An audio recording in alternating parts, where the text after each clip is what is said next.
It seems as if what is happening with architecture in Australia, and that's particularly been brought to the world by Glenn Murcutt, is almost a counter-proposition to the mainstream of architectural thinking that's happening in the world. Because of the issues that are confronting the world, climate, food, oil, I think the human species is at a cusp. And I think that people are coming to the Glenn Murcutt Masterclass to learn, to discover themselves, to discover what way Australia is looking at these issues. And I do believe that Australia has got something to offer. Now, it's very easy to come to a city and not see it as being that different. But when we bring them out here to this area of Riversdale, south of Sydney by 2.5 hours, we're into landscapes that are entirely different to anything most of these people have ever experienced. I'm Henk Murcutt from South Africa. Ah, hello, I can hear that. Yeah. Glenn Murcutt is the person who people recognise as one of the great architects of the time, certainly Australia's greatest living architect, and he's up there with the most acclaimed architects in the world at this time. And people come from all over the world because of Glenn and because of his work. It's his humility, his patience, and the time that he gives to this event that makes it amazing. I'm glad you could come. We should have fun this week.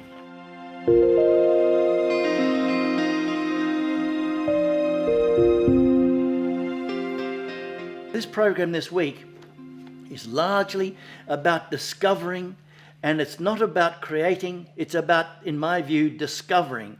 I have always felt that the act of discovery is our real role, that we don't create these things. Any work of architecture that exists, or any work of architecture that has the potential to exist, is there to be discovered. It is not created, in my view. The creative process is the way through which we discover. And I think that's really important. By discovery, we take out the ego, we take out the elite nature of architecture. We are placed here with the great Shoalhaven River coming through it and cutting it all.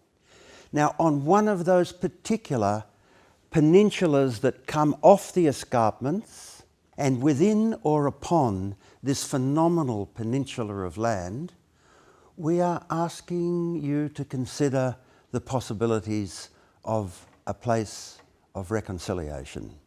It's a place of bringing together, it's a place of meeting, and a place that breeds agreement.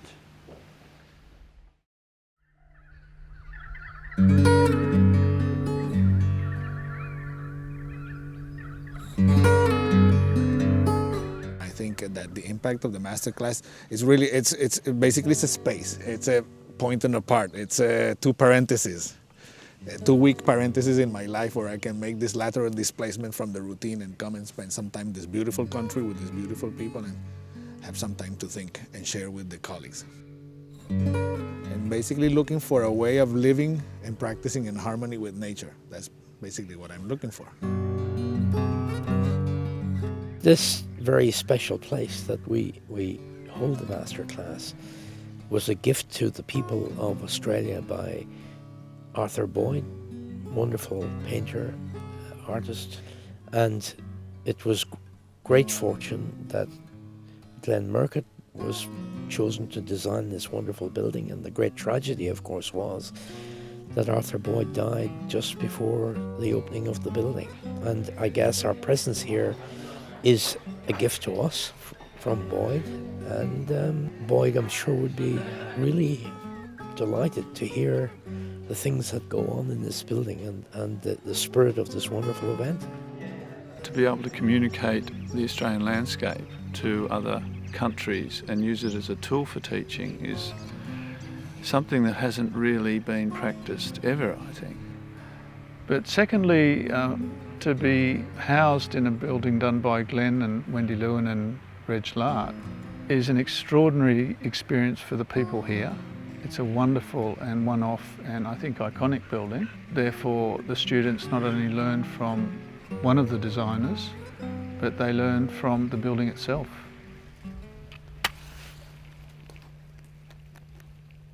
This is a smoking ceremony.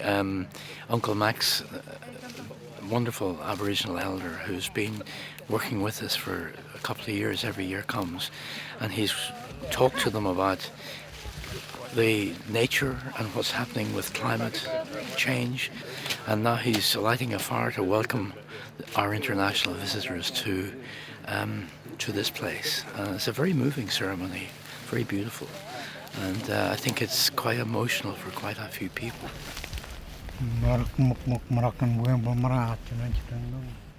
So what are we doing wrong? What are we doing wrong to Mother Earth in every aspect? That's even building houses.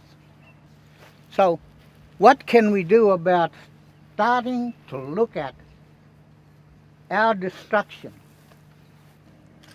If we can live in silence with the land and really understand it.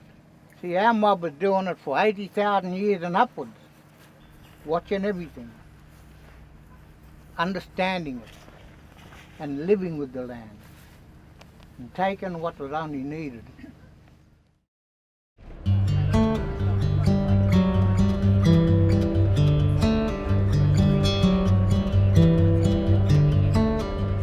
Before the participants commence the design project, we give them the opportunity to go and visit some completed buildings by Glenn and the other tutors. If you look at the bark of the trees, look at the colour relationship, look at that tree bark up there, the slightly greeny grey colour. Yeah.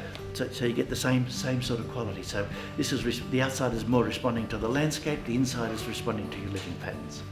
These are buildings that they will have seen in photographs, in books, but seeing them in reality, touching them, is really invigorating.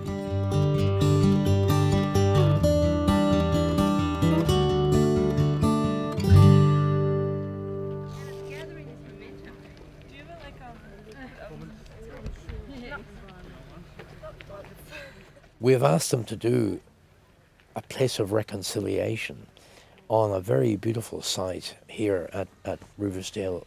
It's about any kind of reconciliation of any culture or creed that people could come from all over the world to reconcile in this place that we will hope our participants will design.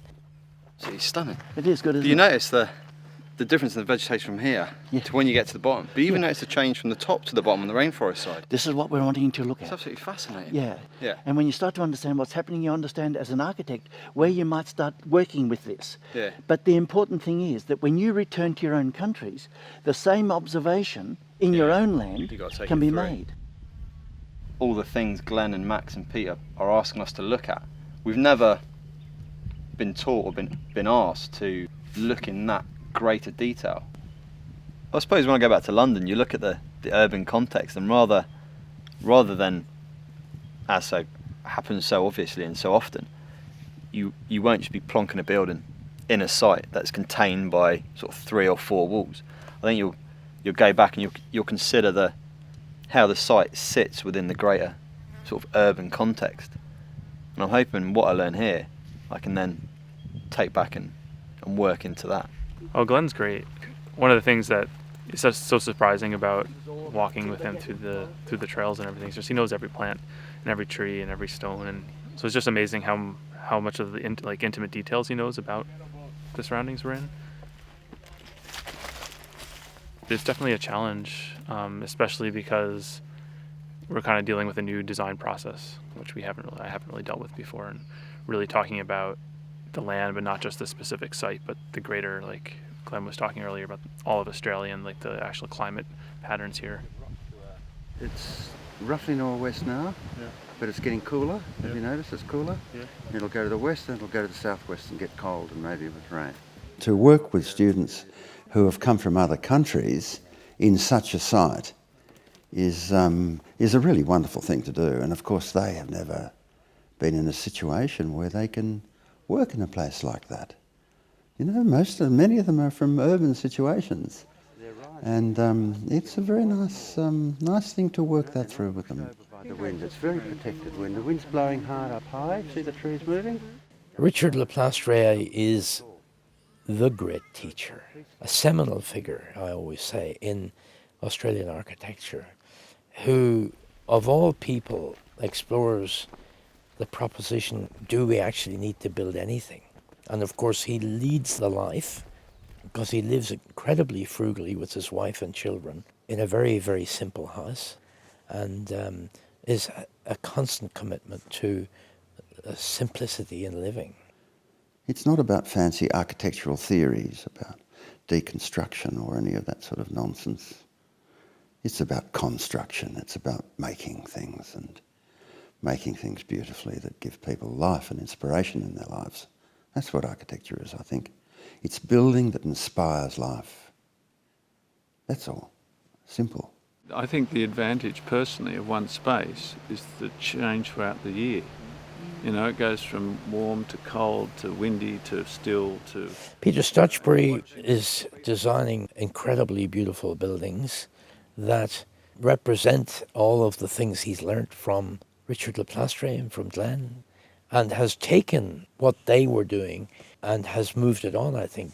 So his buildings, again, are very responsive to place.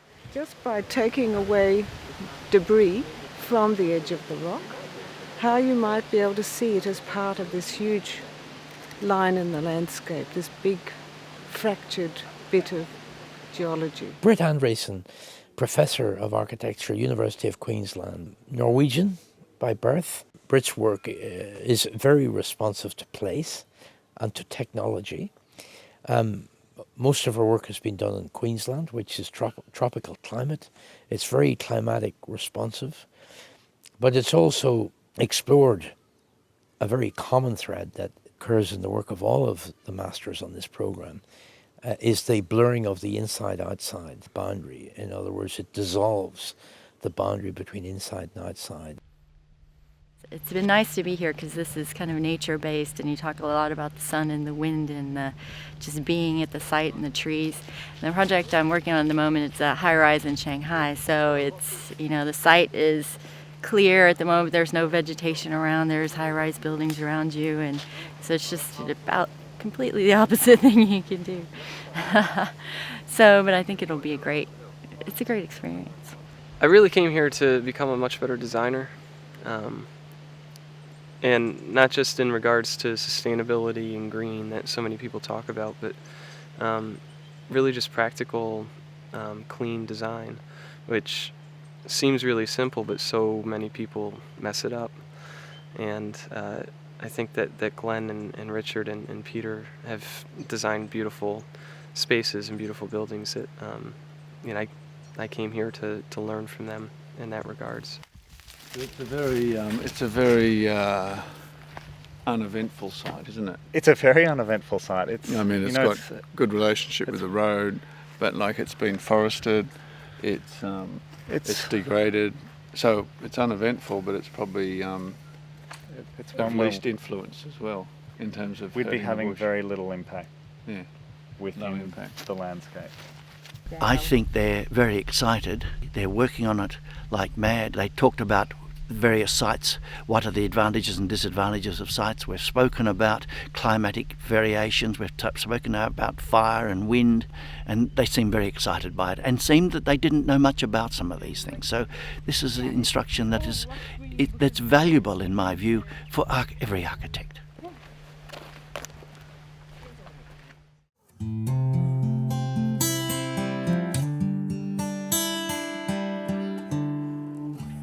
What is happening is, again relating that to the North Point, that's where the sun rises in summer, December 21, summer sunrise, and it comes up and it goes very high.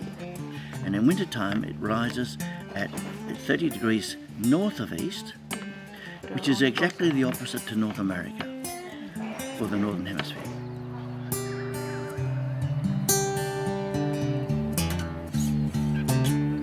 What we try and also communicate is be able to look at the landscape and understand good and bad places to build.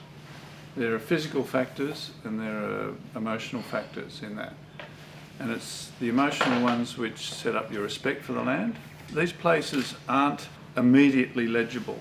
They take time to sort of look at and understand and respect. And when you place a building, it's very important to place it with great sensitivity to the spirit of the place.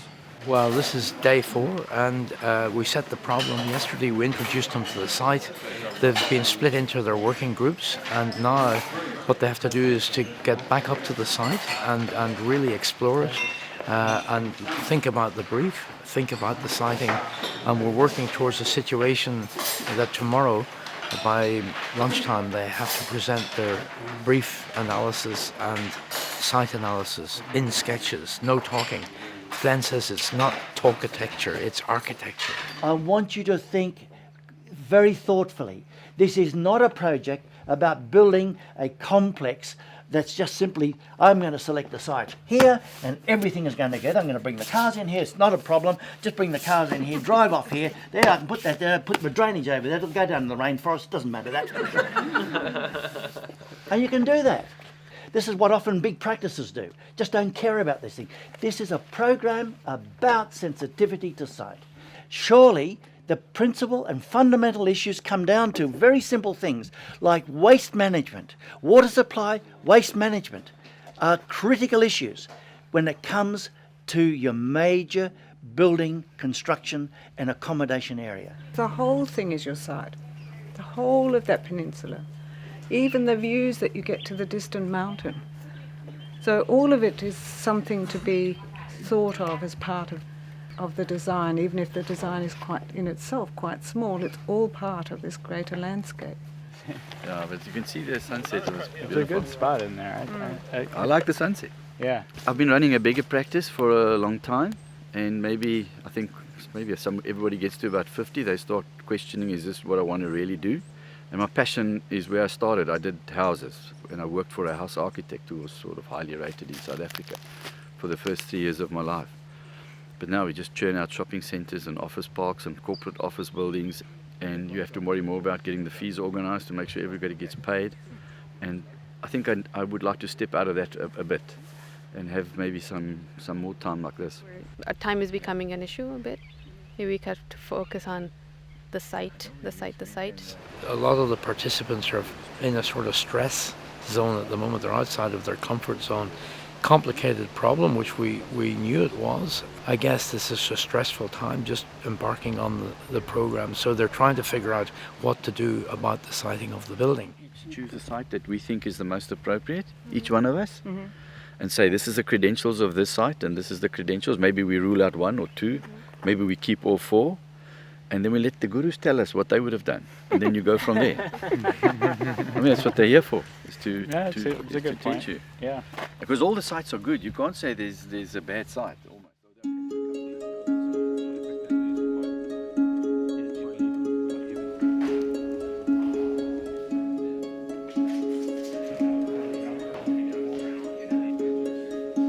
We have winds coming up here that we want for cooling in the summer. Okay, yeah. And you realise the impact you're making on this hillside is absolutely minuscule.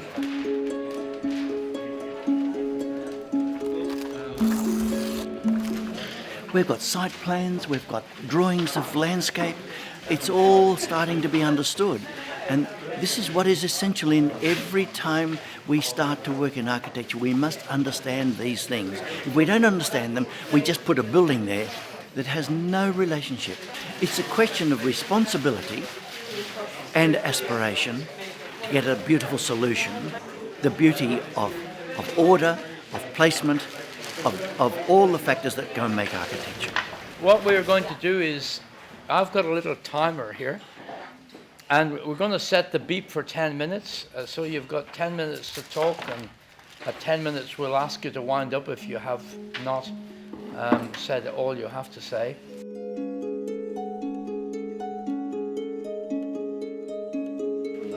The west side to the east side.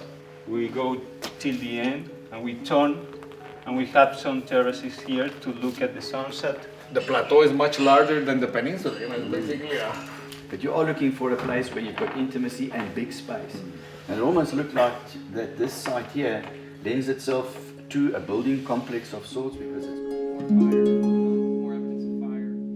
The thing that I like about it is there is an inevitability in your coming to that place to build. It had to be. It had to be. Just the way you've analysed it and looked at it, that's where it has to be. To have realised with the extent of this place that that is the place to be carrying on this project is a really big step. It will give you the abilities to go to very complex sites and push aside that which is not of consequence and nail the situations that are. It's a great lesson for you. I think you've got great possibilities ahead. You've got some very nice thinking. We've all said the things that you have achieved and the things you need to progress with.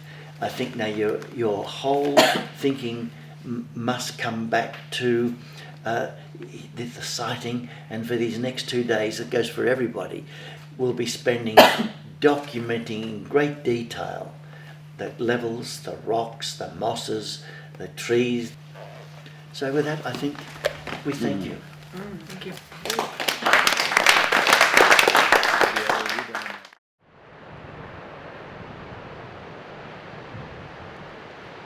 It rained heavily last night, and today we've got high winds and it's quite cold, and they're back up there. So seeing it with a seriously strong wind blowing through it will help them to understand some of the issues that they're going to have to confront with the design and siting of their buildings. Basically, our presentation was about this edge, this promontory, this plateau, which is not only the peninsula where you were able to walk onto the point, but if you see it in the larger scale, it has another point on the other side. And what we conceptually what we came to see is that man intervention, which is this road, has degraded that edge because they broke the edge and the water is running down, eroding it. You can see it as we are standing on it. And basically the idea of the project is to mend the edge. If you can use the building to reconcile nature, and that also be a place for men to reconcile with themselves or with others, it's kind of a poetic idea. We are very, very excited because it has a lot of poetry, it has a lot of power, and in fact, it has also brought the group together in a very harmonious way, which I think is very good.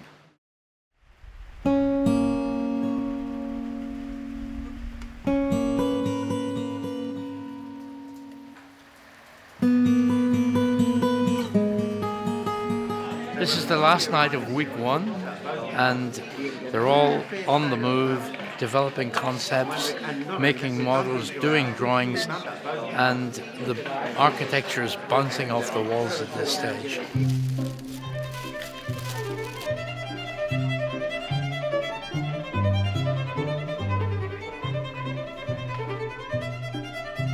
So you'll have winds coming from all directions, which is like a fire wind. It should be like 5 meters. Yeah. Up to 10 maximum. That's not far. Yeah. It's protected by this anyway. And the nice thing about that, of course, is from up back on the path here, all you see is just a dip. It's just a sign in the landscape. Whatever you do, I think you have to think about fire, right?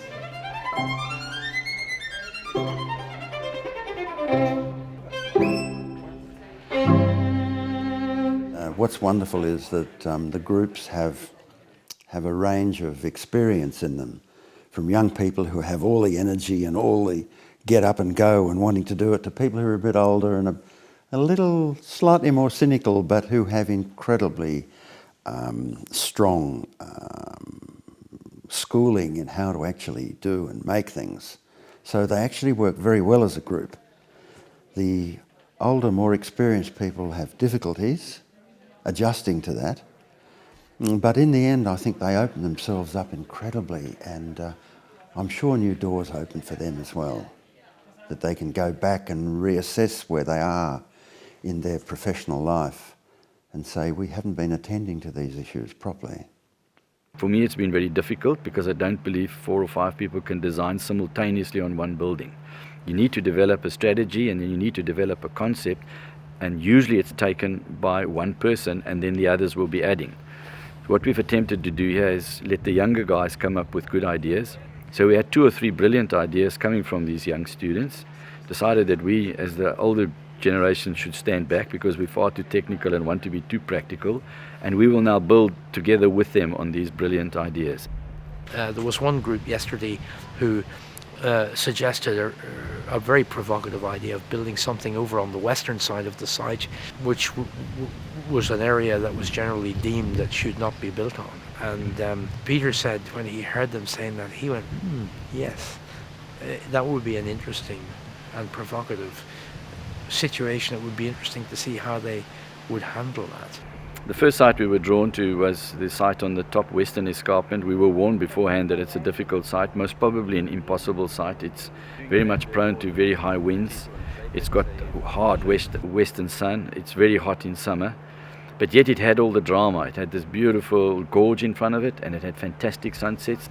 They have identified the sunset as a wonderful quality, something that will draw people together around the view. And yet the view is in the teeth of the wind, whether it's the dragon's breath in summer or it's the icicle winds in the winter. It's a very challenging location. It's complicated and much more difficult and therefore much more challenging to do this type of project there.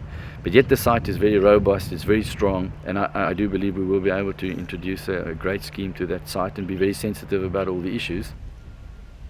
We're on our way off to Sydney in the next day or two's time, and then we're going to be working at the Sydney University, and that'll be when the real hard work will be done, in the sense that designs will have to be delivered for presentation later on in the week, and then we'll all see how successful we've been over the last 2 weeks spending time together.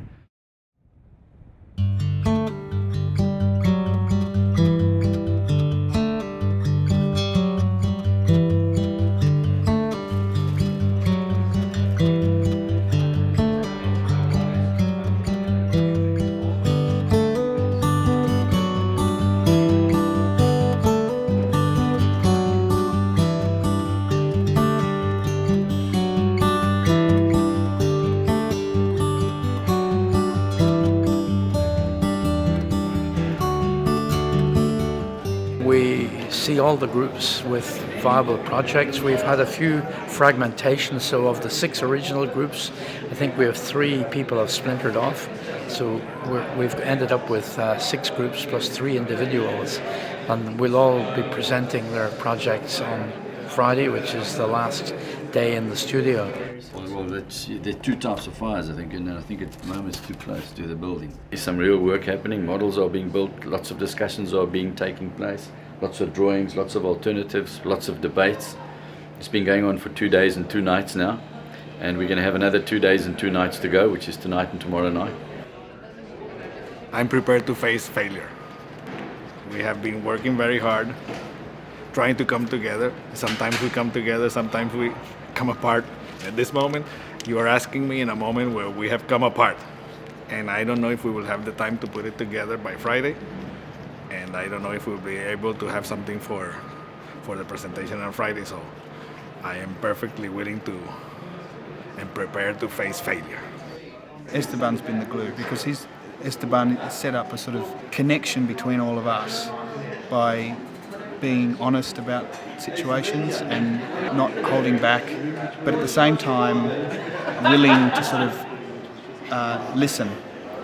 Yeah, I believe in a very, very, very simple way of resolving the problem. And I don't think that the other persons are ready to do it. I mean, the members of the team are incredibly talented, and they can produce incredible and beautiful drawings. And I think that the drawing process has been a way of discovering and trying to transmit the different ideas. But when it comes to make a decision on which one we're going to choose, seems to be very difficult. So Esteban did some drawings, sections of the building, and he knew from my reaction when he showed me that that wasn't what I was thinking about. So he said to me, okay, you look at them tonight, make the changes, and in the morning I will draw them with love. So It was nice. It was a nice way to sort of connect. What we present, it's a scheme, it's a hypothetical scheme. We're talking about architecture. What it actually symbolises is 2 weeks of conversation with people from all over the planet that we'll probably never ever be in a situation to do again with the same people. So it's actually more important as a record of that than it is of a record of architectural ideas. The design is about two strong lines. It's about a strong protective line to the west, to the cliff edge, to the fire, and to the wind on that side, which is a barrier line which we are punctuating from this side, built out of rammed earth. I think it's been an education for everybody. The one thing about these teachers are they're teaching you how to undress buildings and take off all the stuff, as one of the lecturers called it, and bring it down to the real basics and the real necessities, and that actually brings out good architecture. Here we are, 2 days to go. It's coming together pretty well. We've had a very stressful week back in Sydney University. It's always a stressful time in any architectural project, is trying to get a design idea, and particularly working in groups, it's even more difficult.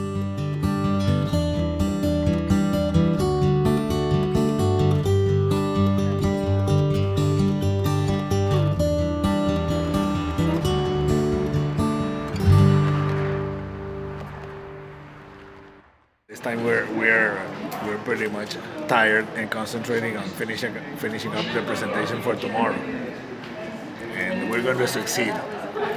When was it? 2 days ago was it failure? 1 day ago it was failure. Now it is success. That's part of the design process, I suppose. Being away from it, coming back, ups and downs, left and right, and then basically things start to come together. When you have a good idea, things start to fall into place. So we were looking at a building that we could place on the site that would take into account for the fire and the western winds. This is the last day of the formal program, and 2 weeks we've been doing it. Seems like a lifetime, and the final presentations and critiques are going on at the moment. A lot of stress and a lot of amazing hard work. I mean, this studio was open all night last night. Some people crawling into bed at 3 o'clock, and the place was like a bomb site this morning. Some of the participants have struggled to move from the concept to an architectural reality, and the tutors have encouraged them and guided them on what they can take away from this experience. Others have produced what would seem to be magnificent schemes, but always from the tutors a very positive critique, which is uncharacteristic of architecture studios, which are famous for their demolitions. Always encouragement, always finding the positives and making constructive criticism on the negatives. I think that's very important. So they're like fine timber towers on that tree plateau. Your work this week has been so wonderful to see how things have developed. Struggles, certainly. Even if the work is not great, it will show that care, it will show the dedication, it will show the love that went into the project. So again, thank you all. It's been a marvellous 2 weeks. Thank you.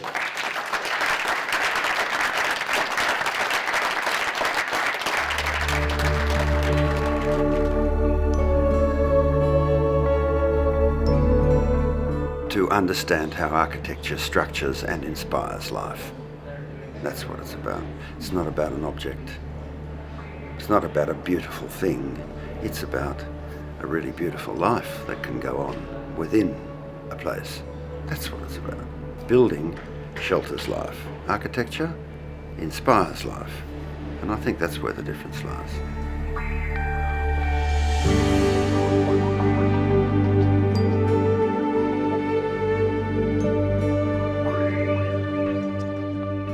The group that built on the top of the cliff facing west were building into the fires, they were building into the westerly winds, but they did it deliberately, you know, like perversity and all of these things. So in architecture, what you have to do is you have to build to take care of those issues. And so what they did was very sophisticated. They built a beautiful fire wall that curved, And then nestling in behind the firewall, quite protected, like in a little harbour, are all the functions and all the various facilities for the place.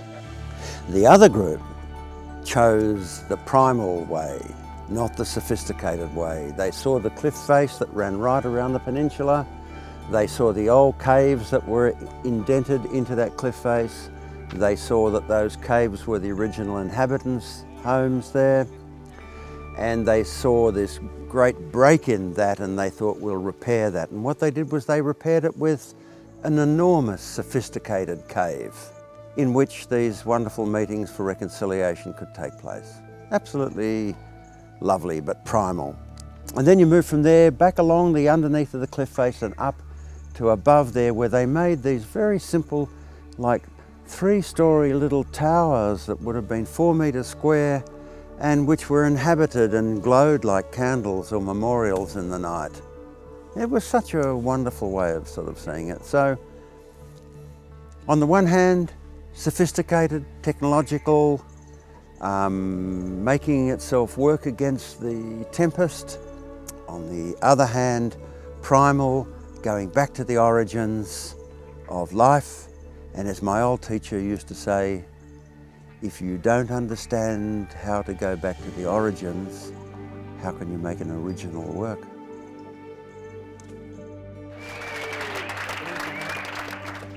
They got a lot out of these things, according to what they've been saying to me. Many students said that there's been an incredible life-changing experience, that they will never practice the same again, that their practice will change entirely as a result of this program. And I think that what we're trying to do is to bring an awareness of a way of thinking, a way of working, a responsibility towards people, a responsibility towards the planet. But all up, it seems to me that the students had a very, very good experience, a very positive experience, and a lot has turned around for each of them. That's what we would hope.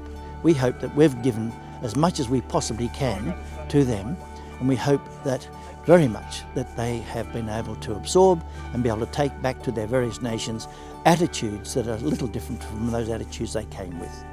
Okay, eyes up and open.